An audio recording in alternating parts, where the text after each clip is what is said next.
माननीय प्रधानमंत्री जी के द्वारा आज बिहार में 3 जगह चुनावी सभाओं में, खास करके काराकाट के चुनावी सभा में उन्होंने मुजरा शब्द का, जो इस तरह का विध्वंस शब्द है, मुजरा शब्द का जो इस्तेमाल किए हैं, वे उनकी हार की घबराहट की प्रकाष्ठा है, जो प्रमाणित करता है कि वाकई वे विचलित हो चुके हैं और तरह तरह का अनर्गल बयानबाजी कर रहे हैं।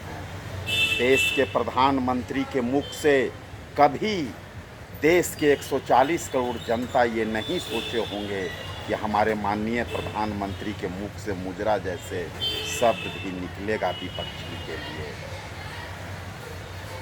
आज तीनों जगहों के भाषणों में जिस तरह से वे इंडिया गठबंधन और ख़ास करके कांग्रेस राजद पर जो उनका प्रहार रहा, जो वो बताना चाहते थे, बिहारियों के अपमान के बारे में जो उन्होंने जिक्र किया, तो बिहारी कहीं न डरे हैं न झुके हैं, बल्कि वो डट करके, चाहे देश की आज़ादी की लड़ाई हो, चाहे कोई भी आंदोलन हो, राजनीतिक रूप से तो सबसे उर्वरा भूमि है ही बिहार। साथ ही साथ बिहार के लोगों के मेहनत और खून पसीने के बदौलत ही देश के सभी राज्यों का विकास और काम चलता है। अगर बिहार के लोग सभी जगहों काम में हाथ न बटाएं तो उनका विकास अवरुद्ध हो सकता है।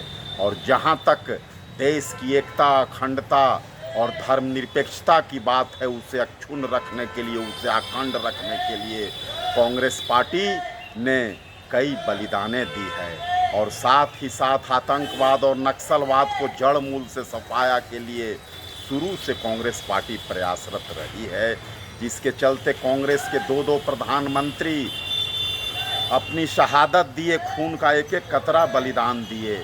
और साथ ही साथ कितने अन्य राष्ट्रीय और राज्य स्तरीय के नेता हमारे आतंकवाद और नक्सलवाद में जूझे। पंजाब चले जाएं, छत्तीसगढ़ चले जाएं, बिहार, कई जगहों पर ऐसी बातें हुई और उसका डट करके मुकाबला किया गया। कांग्रेस पार्टी हमेशा आतंकवाद और नक्सलवाद का विरोधी रही है और कांग्रेस पार्टी भ्रष्टाचार में लिप्त लोगों को कभी शरण नहीं दिया और भ्रष्टाचार का दूध, पानी का पानी जांच कराने की भी मांग कर रही है।